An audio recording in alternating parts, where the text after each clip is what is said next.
What is up, YouTube? I'm Devon DaVinci, leader of the Renaissance crew, and you're watching DaVinci Reacts. Today we're going to be reacting to an interesting video, because honestly I thought that I already reacted to this. Only because I remember seeing this video pop up around the same time I was doing what is this? The space video, the one that talked about how big space was. And I thought that I watched this with it, but somebody requested it and I don't think I see it on my channel, so I'm guessing I didn't react to it, which is weird because I could have sworn I had it marked off to react to it, but whatever. It's a decent video. I know a lot of people have done reactions to this video, so let's go ahead and jump into it. This video was created by RealLifeLore. I will have a link to their channel, so the last 30 seconds of this video, you'll see an icon pop up, their icon. You click on it, it'll take you to their channel. You can like their videos, watch their videos, subscribe to their channel, all the other good stuff. And I will have a link for the original video in the description box down below. That way, if you happen to be an up-and-coming reactor yourself, that is the link that you will use to get the original video. Or if you just want to watch it without me possibly pausing or talking over it, so that is what you would do. Now, before I jump into this, I do want to say just real quick, I don't know if my peep show reaction is going to be up today or tomorrow, because I was recording some of it, but the video got messed up. It accidentally stopped recording, so I don't know how long it was stopped before I noticed it. But I debated about doing it tomorrow or if I'm just going to do it today, because it's getting late where I'm at and I don't want to be recording and editing and stuff too late. But I might just go ahead and do the reaction again. Man, it's going to be late as hell for me. But I'll go ahead and try it. Maybe. I'll give it a shot. How about that? Anyway, let's go ahead and jump into this and see what it has to offer. The ocean is really, really deep. Deeper, in fact, than most of us realize. If you were to shave off all of the land from the tops of every continent and island in the world and fill up the ocean's deepest points with that land, then the entire Earth would be covered in an ocean 2 miles deep.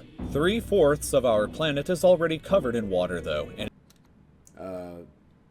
Earth was covered completely in water a few times throughout its history.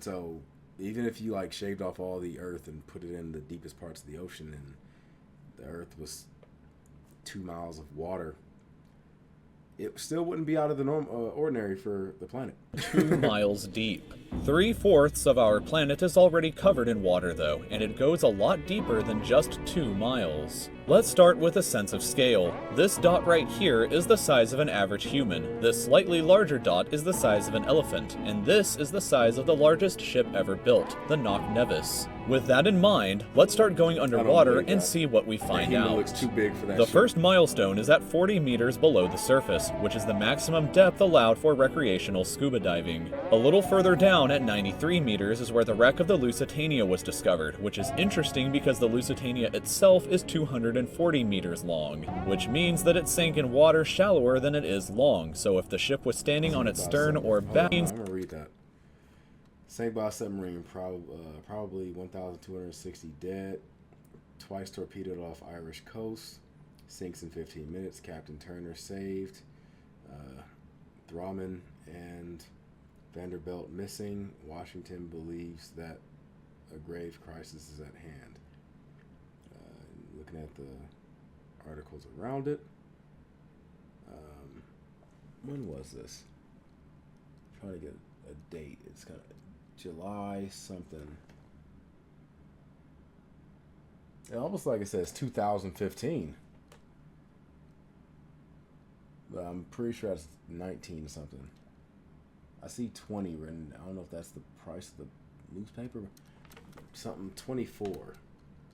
that it sank in water shallower than it is long, so if the ship was standing on its stern or bow, it would be sticking out of the water. Just slightly deeper than that, at 100 meters, is where diving can become seriously fatal if you're not careful because of decompression sickness. But that didn't stop a man named Herbert Nitsch to accomplish the free diving world record at a depth of 214 meters. This guy swam down to this level with just one single breath. But a little further down at 332 meters, we have the scuba diving world record, which was accomplished by another man named Ahmed Gabir. If he had swam down another 111 meters, then he would have reached the height of the Empire State Building if it was submerged underwater. And a little further than that, at 500 meters below the surface, we arrive at the maximum dive depth of blue whales, the largest creatures on the planet and also the limit of the US Seawolf-class nuclear submarine. At 535 meters, we can witness the maximum dive depth of emperor penguins, and this is when we must bring up the intensity of water pressure. At this level below the surface, the water pressure exerted on a person or the penguins would be roughly equivalent to a polar bear standing on a quarter. So further down the... I mean, yeah, when you think about it, like the deeper you go in water, all the water above you is on you, and water has weight, so it's like, pressure. But it is interesting that penguins are able to dive deeper than blue whales, because it makes you think about like why that is. Are they just like more adapted with the whole pressure thing? Does it have something to do with size? Because I don't think so, because I'm pretty sure sperm whales go deeper than that, and sperm whales are definitely bigger than penguins. So I'm wondering, like, maybe it's some type of thing in their body that allows them to do that. I don't know, but I would like... The depths at 830 meters would be the height of the Burj Khalifa in Dubai, the tallest building in the world. Once we hit 1,000 meters below the surface, we begin to enter the scary zone. Light from the surface can no longer reach beyond this point, so the rest of the ocean below is shrouded in permanent darkness. On top of that, the water pressure you would experience at this point would be about the same as if you were standing on the surface of the planet Venus, meaning that you would die very quickly. You would also meet the giant squid at this sea level if the water pressure didn't already kill you. At 1,280 meters, we reach the maximum depth dived to by the leatherback sea turtle, and further down at 1,828 meters, we would reach the deepest part of the Grand Canyon were it to be underwater with us. Down at 2,000 meters, we start to encounter some of the more terrifying sea creatures, like the ominously named black dragonfish, a carnivorous beast with a stomach that doesn't allow light to be emitted through it, meaning that since we're in total darkness underwater at this point, the only way you would ever see this thing is with a flashlight. A little further down, at 2,250 meters, we would reach the maximum depth dived to by both sperm whales and the very frightening colossal squid. Sperm whales often have sucker marks and scars left on their bodies from battles with the colossal squid that likely take place at these incredible depths. I'm wondering if colossal squids have the same brain function as like regular squids, because you know squids are known to be very smart. So are there just like a bunch of smart ass giant squids battling under the sea? The squids themselves can grow to be 14 meters long and weigh up to 750 kilograms with eyes the size of a dinner plate and razor-sharp sickles in the middle of their tentacles. So yeah, good luck with that down there. Way further down at 3,800 meters, we can find the wreck of the RMS Titanic.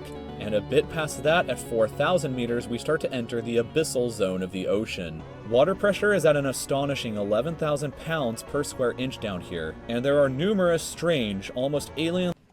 That number is so high, I can't even comprehend it. Like, what would that be the equivalent of? Like a T-Rex standing on a quarter or something? Like creatures that inhabit these depths, such as the fangtooth, anglerfish, and viperfish. Down at 4,200...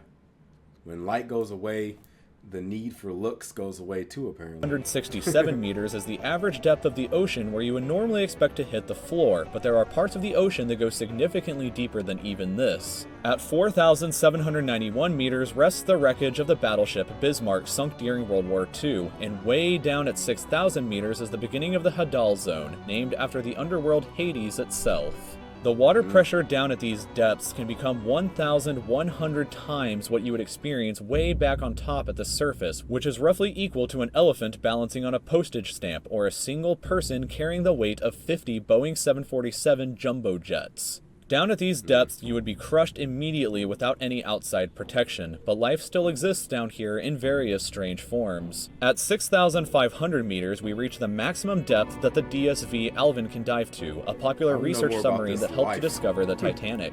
way further down at 8,848 meters below the surface, and we have arrived at the height of Mount Everest, were it to be upside down and placed underwater. And then, way further past even that, at 10,898 meters, we arrive at the depth reached by James Cameron in 2012 during the Deep Sea Challenger mission. The deepest point in the ocean yet reached by humans was back in 1960, though, when two men named Don Walsh and Jacques Piccard reached a depth of 10,916 meters using their Trieste submarine. It took them 5 hours to descend through the ocean to this depth, and they only stayed for 20 minutes before a window cracked and they began to resurface. Just a bit further down from there, at 10,972 meters, and we reach the average flight altitude of a commercial airliner. So if you've ever looked out of a window while on a flight and looked down to the ground, that's a very good sense of how incredibly deep down into the abyss that we are currently at. Finally, when we hit 10,994 meters, we have hit the bottom of the known ocean, called the Challenger Deep, right here on this map, just about 300 kilometers southwest of Guam Island. However, it is believed that there are almost certainly even deeper parts of the ocean than this that just haven't been discovered yet. It wasn't until 1997, after all, that the Sirena Deep was discovered with a depth of 10,732 meters, making it the second deepest known point in the ocean. It is estimated that only about 5% of the ocean's floor has been accurately mapped, leaving the other 95% to be currently a mystery. It may be only a matter of time before an even deeper part of our ocean is found, and who knows what we may discover there. So thank you for taking the time to watch this video. If you'd like to stay up to date with videos in the future just like this one, then you can subscribe to my channel by clicking here. And if you'd like to see some similar videos in the meantime, then there are some older videos over here on the left. Thank you again so much for watching this video, and we'll see you again next time. Oh, sorry, shake the camera again. But yeah, like now the whole situation with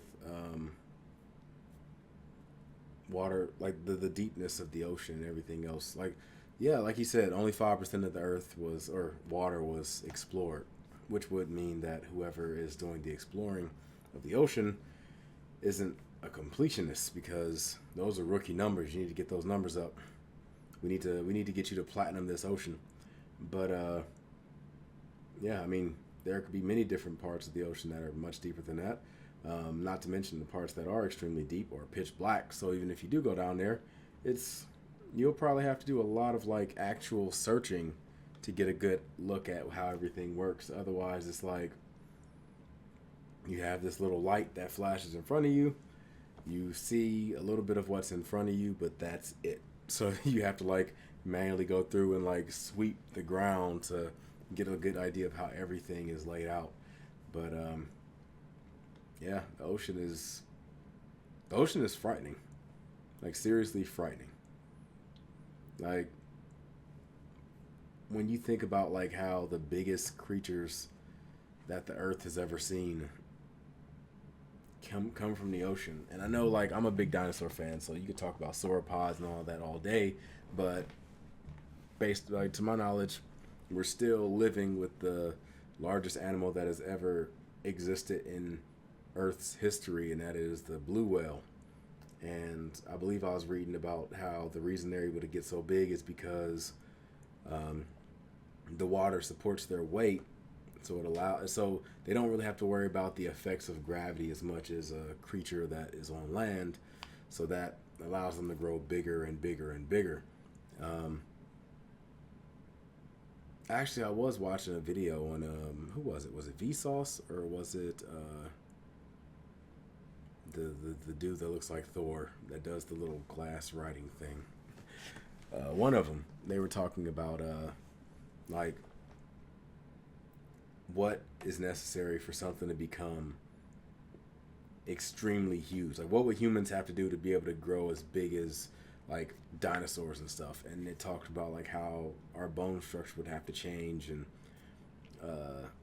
the way that we move and the way that we walk and the way we look would have to move, like would have to morph, because our bone structure just will not allow us to do something with it like past a certain point. Like, everything actually works that way. Like, when it comes to how your body works, your body is designed to only do stuff so far, and anything past that even if you have the, even if you necessarily have the strength to do it, your body won't do it. Like when it comes to, like I heard somewhere that like if you run faster than like 29 miles an hour or something, your body will literally start to like fall apart. I know when it comes to like working out, for example, there are many people that can lift a crazy amount of weight, like 800 plus pounds, but usually when you start getting to that level, you have to have all these things assisting your body, because even though your muscles will allow you to push that weight up, your body is not designed to do it, and it will start to break down as you lift like that. That's actually something you'll notice a lot with like power lifters. If you do it for too long, their bodies are real messed up.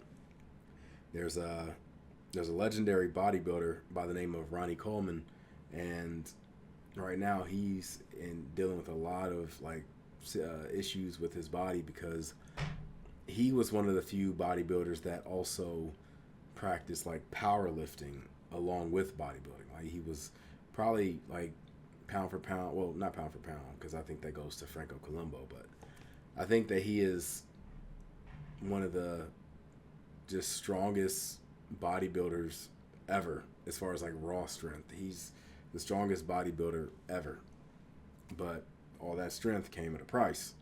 And like you see him now, and he has issues with walking and all these surgeries and things like that.